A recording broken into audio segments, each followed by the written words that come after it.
All right, it's very rare that the double passage comes this soon in the section, and that can bother some people who know that they don't really do well on the double passage, but I don't really care. I'm not going to go out of order. I would just do the second passage because it's the second passage. I will say, though, that oftentimes the double passage, the no reading strategy gets a little funky because the passages are much shorter and because we end up with those comparative questions, and so the no reading strategy just doesn't have a lot of line references. So we might end up having to read more of it, but that's okay. That's me adjusting to the situation. Regardless, let's first read that blurb and let's see, maybe they tell us the relationship between these two things just based on the blurb.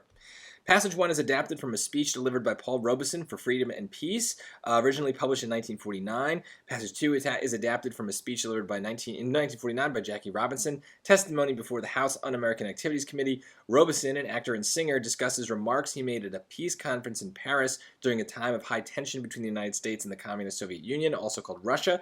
Robinson, a prominent athlete, was called before the House of Representatives to respond to Robeson's remarks.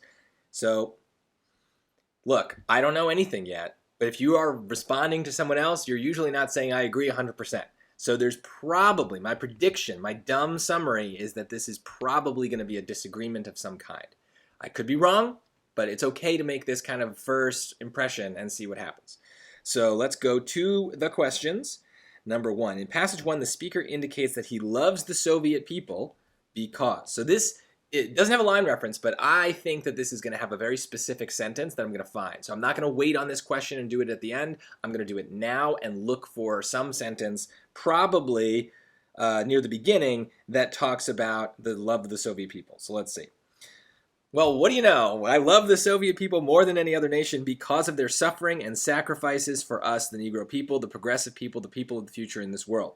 At this Paris Peace Conference, I said it was unthinkable that the Negro people of America or elsewhere in the world could be drawn into war with the Soviet Union. I repeat it with 100-fold emphasis, they will not. Okay, so he thinks that the Soviets have sacrificed for black people. Cool. They're in the same situation as that of black people? I don't know if it says that. That's a little strong. Make no distinctions between white people and black people. Well, no distinctions is also very strong, right? They make no distinction? I don't know. They work to advance the interests of black people or they need the assistance of black people. So far, it looks like it's C. They work to advance their interests because it specifically says that they're suffering and sacrifice for us, right? They're doing something for black people, for the Negro people, as he says. So there you go. That sounds like they're working for them in some way, working to advance their interests. Maybe if something else comes up later in the passage that contradicts that, I'll rethink it, but it seems like it's just saying it. Now 12 and 13 go together, so we got to do these simultaneously.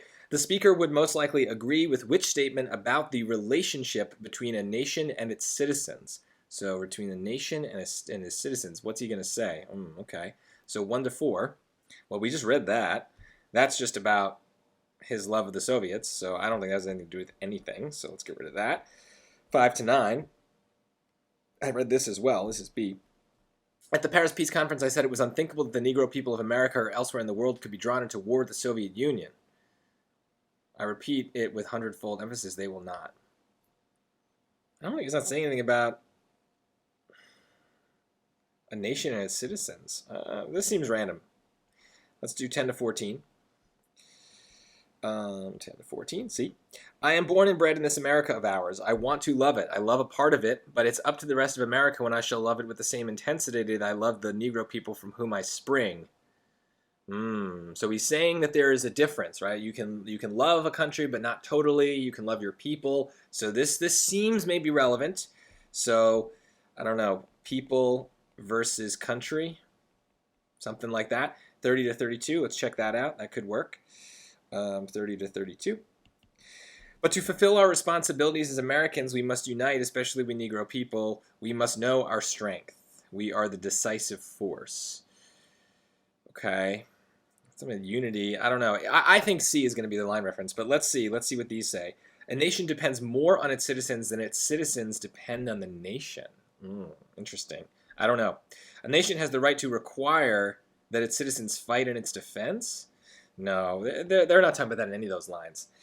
A nation should first and foremost protect its citizens from outside dangers. They're not talking about outside dangers. A nation must earn the devotion of citizens through its treatment of them. I think it's either between A and D. The word depend is scaring me in A. That's a very strong word, and I understand there's a relationship between the citizens and the nation. Yeah, but depend is very strong. A nation must earn. That's also strong. Must depend. Let me go back to that line reference. I think that's the one. D. Yeah, no, it's not it. I am born and bred in this America of ours. I want to love it. I love a part of it.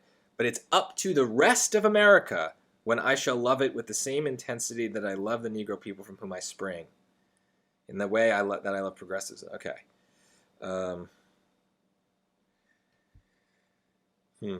So the America needs to prove a nation depends more on its citizens than its citizens. A nation must earn.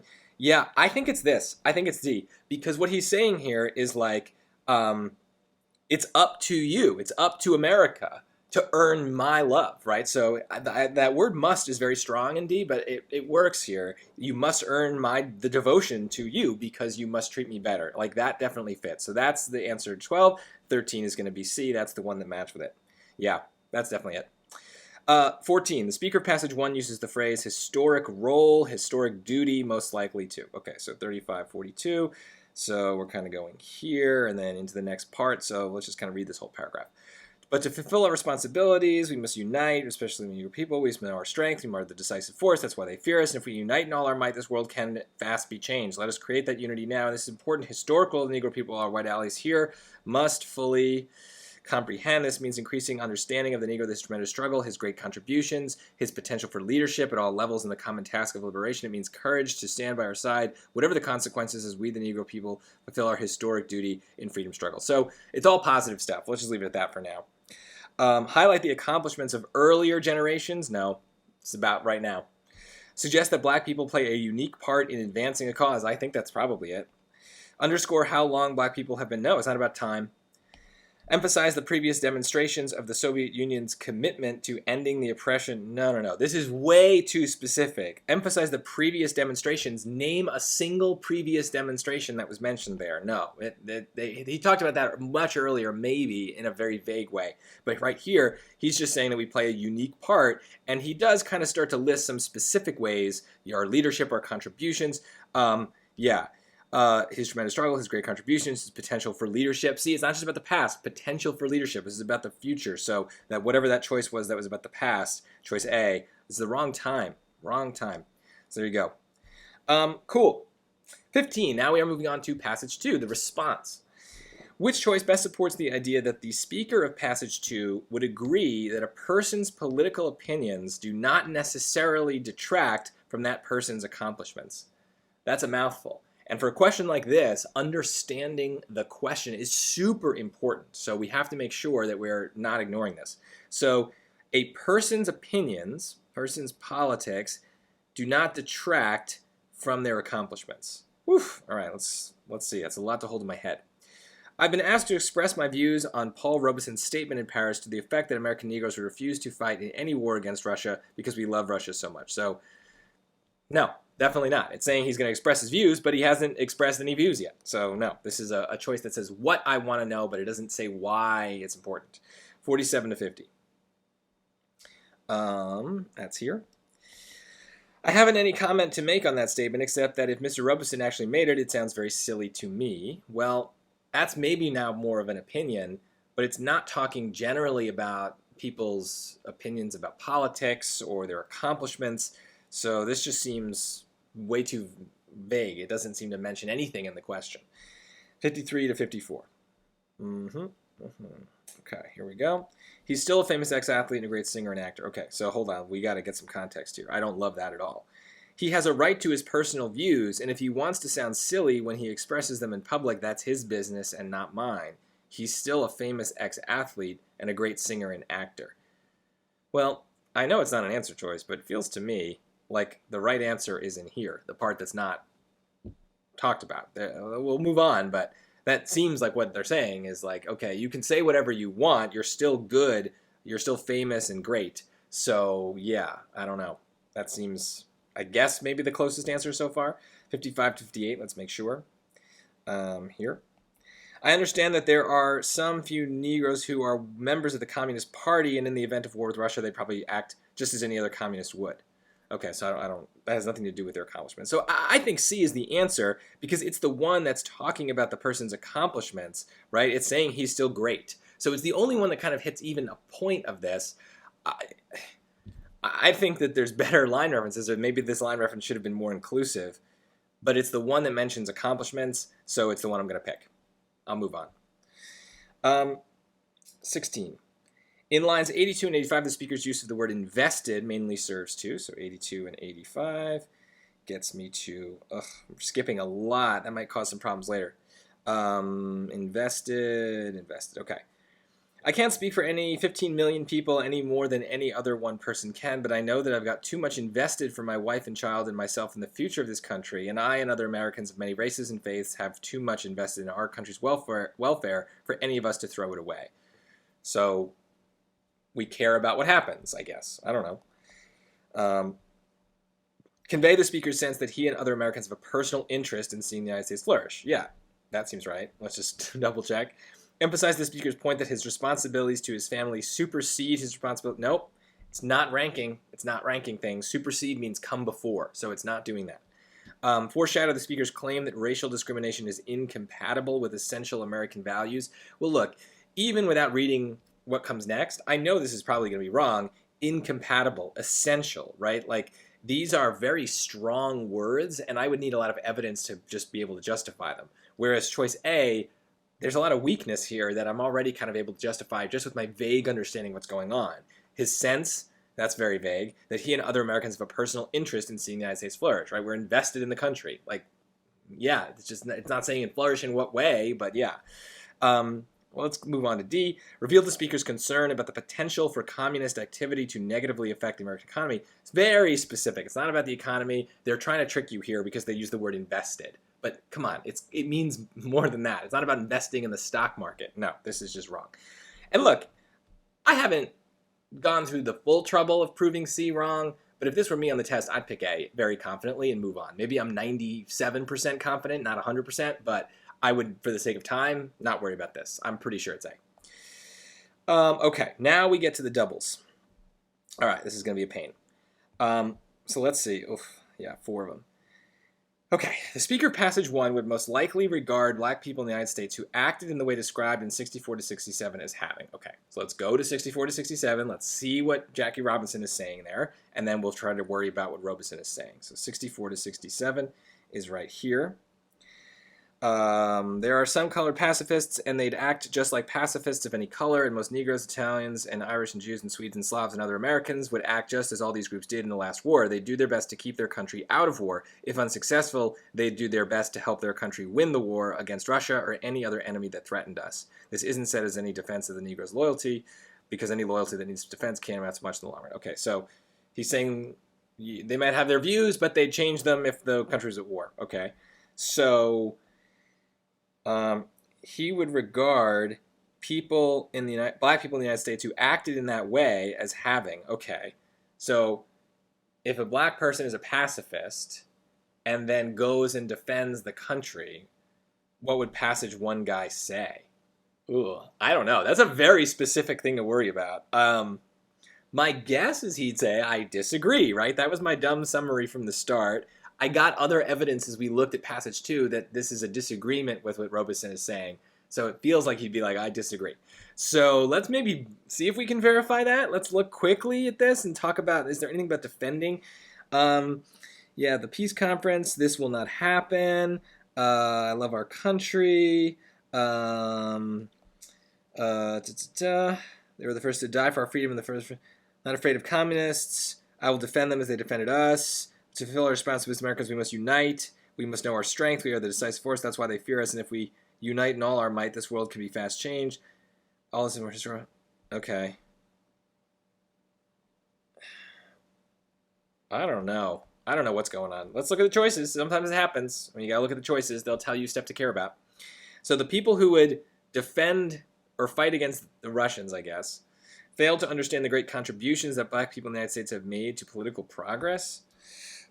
Misrepresented their willingness to suffer negative consequences for their political beliefs, exploited their historic role in humanity's liberation for personal gain, betrayed people who defended them, in favor of a country that oppresses them. That's super strong. Wow. Okay. This is a hard question. Very hard. I don't have any line references, right? He would most likely regard black in the United States. Let's. Who acted in the way described in 64 to 67. Keep their country out of war. If successful, they do their best to help their country win the war. I mean, he's talking about uniting down here. So I'm not afraid of communists. No, far from that. I will defend them as they defended us, the Negro people. But to fill our responsibility as Americans, we must unite.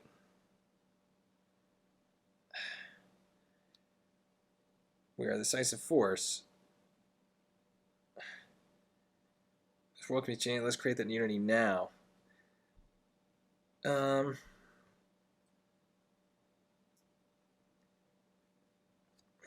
have no idea. I have no idea. What's the name of this? For freedom and peace? People are the rest of the world are drawn to war with the Soviet Union. I repeat, with 100-fold, they will not. I mean, this maybe is the most important part, right? He's saying black people are not going to fight the Russians.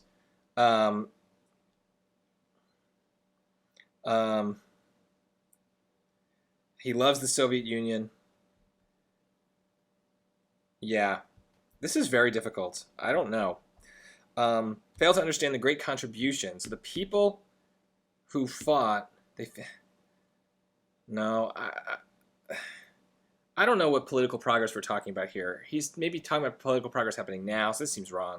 Misrepresented their willingness to suffer negative consequences for their political beliefs. I don't think he's talking about anyone's willingness to suffer consequences. I don't know. Exploited their historic role in humanity's liberation for there's no personal gain. Betrayed people who defended them in favor of a country that oppresses them. Honestly, I think that that's super strong, and I think that that's going beyond what he says, but I think it's the best answer because it's the one we have the most buzzwords for. So he's talking earlier on in the passage about Russia and the Soviets defending the Negro and being supportive and fighting and sacrificing.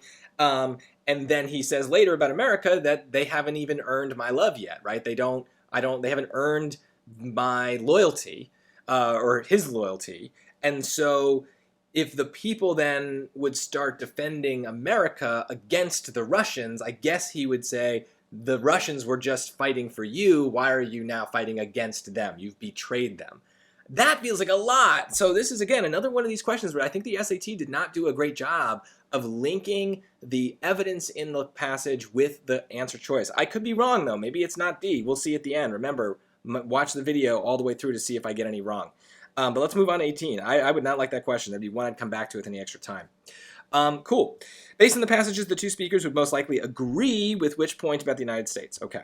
So oftentimes, even when the passages disagree, they have this question where they agree. My kind of vague sense of these questions is often what happens is they agree on the problem and they disagree on the solution. So what could the problem be? Maybe that black people are not treated fairly in America? That's my guess. Let's see. The United States, its future depends in part on the elimination of racial discrimination. That's probably true. That's probably true. Its attitude toward racial discrimination has gradually been changing. I don't know. Maybe passage 1 doesn't agree with that. I don't know.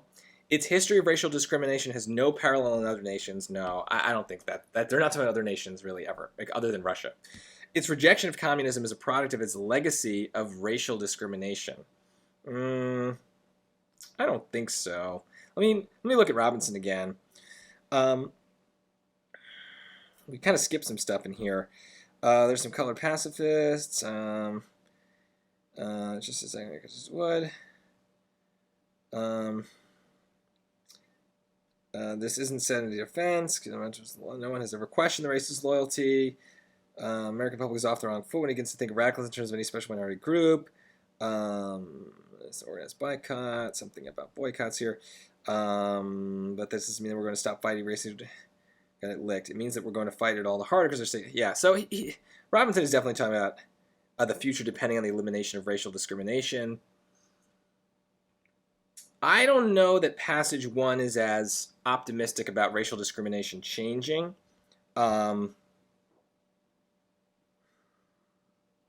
No, he's not that optimistic. So if I were between A and B, which I think are the two possible answers, and they sound very similar here, I think the reason people pick B is they're using their own knowledge of history and their own opinions on history to kind of force the passage one to see it their way. But that's not what he says. He's very much just saying the Russians defended us. I would not, the Americans have not. He's not hopeful about it. Maybe he's saying we should unite and hopefully people will see it a certain way. But it's been gradually changing. He's not very positive about America here. So I don't know. I think it's A, that in order for things to get good, we do need to make changes. B is looking backwards and saying the changes have already started happening. And I don't think passage 1 is saying that. 19. One way in which the speaker of passage 2 responds to the claim made by the speaker of passage 1 regarding the attitude of black people in the United States toward war with the Soviet Union is by. So I have a good memory at this point of what's going on here. So I'm going to read these choices.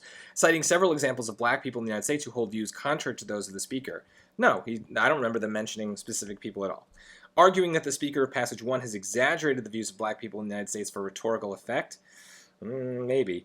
Implying that the speaker of passage 1 cannot know or represent the views of black people in the United States in general. That theme was definitely in passage 2. Suggesting that black people in the United States have already demonstrated their attitude toward the Soviet Union was ignored by the speaker of passage 1. I'm leaning towards C, but I'm gonna go back to passage 2 here and see what he says. That they would. I haven't had any comment to make on the statement. That if he made it, it's silly. I understand there are some few Negroes who are members of the Communist Party. In the event of war with Russia, they'd probably act as any member of the Communist Party would. So members of the other, there are some colored pacifists, blah, blah, blah, would act as all groups did.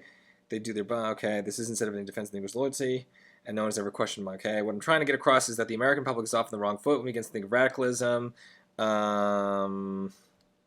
Okay, here. It is thinking in this sort that gets people scared because one Negro speaking to a communist group in Paris threatens an organized boycott by 15 million members of the race. I can't speak for any 15 million people any more than any other one person can, but I know that I've got too much invested, blah, blah, blah. Yeah, he's basically saying no one can speak for them, for everyone. Arguing the speaker in passage 1 has exaggerated the views, maybe. Implying the speaker of 1 cannot know or represent the views. Yeah, I think this is just safer. Like, I get why B is kind of similar. Exaggerated, rhetorical effect. I don't know. It doesn't say that, like, Robeson is lying that he said when he says this stuff. It's just saying he's wrong. So that's a difference, right? If he exaggerated it, it implies some sort of lie. I don't really get that from Jackie Robinson here. Yeah. Last question. Don't forget this one. An important difference on how the speakers of the two passages present themselves is that the speaker of passage 1 expresses his deep affinity for the Soviet Union, while the speaker of passage 2 primarily defines himself in opposition to the ideology of the Soviet Union. On face value, that seems pretty good. Aligns himself with a worldwide community of people. That seems maybe true, while the speaker of passage 2 emphasizes commitment to the United States. These seem similar. Identifies himself as a patriot who hopes to see his country correct its faults, while the speaker of passage 2 resents him as defending his country against any criticism. No. Passage 1 is not saying he's a patriot, no. Suggests that he speaks for all oppressed peoples, while the speaker of passage 2 describes himself as speaking only for black people. No. In fact, Jackie Robinson says the exact opposite, because I can't speak for everybody. So let's look at A and B. They seem very similar. This happens sometimes. What do? Well, we look for a little wedge that we can insert and say, okay, this is the difference between these choices. He expresses his deep affinity, that's very strong, for the Soviet Union, while the speaker of passage 2 primarily defines himself in opposition to the ideology of the Soviet Union. I don't know about that end part. I don't know that he's like a super anti-communist, Jackie Robinson. B, aligns himself with a worldwide community of people with similar aims, while the speaker of passage 2 emphasizes commitment to the United States. Yeah, aligns himself with the worldwide community of people with similar aims. He's talking about communists. I was born and bred. Here. I love the Negro people with whom I spring in the way that I love progressives in the Caribbean, the black and Indian peoples of South and Central America, the people of China and Southeast Asia, suffering people the world over, and in that way I deeply and intensely love the Soviet Union. Yeah. I think he's being much more inclusive about who he identifies with, and that it's suffering people in general. So I would say B, and I think I've answered all the questions. So yes, let's see the answers. Well, I got everything right. So look at that, a whole thing right here, this entire page correct, And this last straggler question, also correct. The only one I was really nervous about was 17. I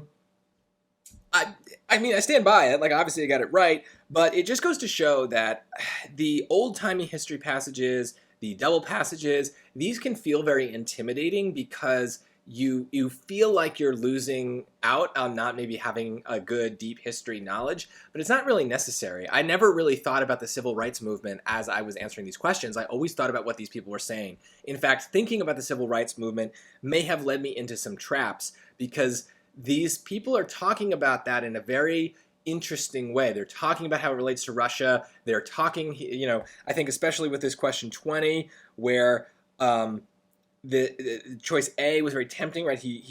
Passage 2 primarily defines himself in opposition to the ideology of the Soviet Union. Knowing our history with the Cold War, that feels like a very tempting choice, but going by the lines that are here, Jackie Robinson is not an anti-communist. In fact, he says things that are kind of like, well, people are going to believe what they're going to believe. I understand there's some Negroes who are members of the Communist Party.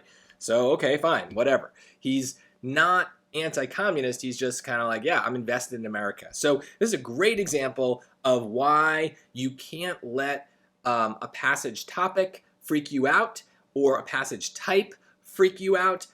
There can be easy questions in any passage. There can be hard questions in any passage. And sometimes you're just going to have to power through this stuff. So here, I feel very good about this. I would not have been worried after finishing this passage. I was very confident in pretty much all of my answers.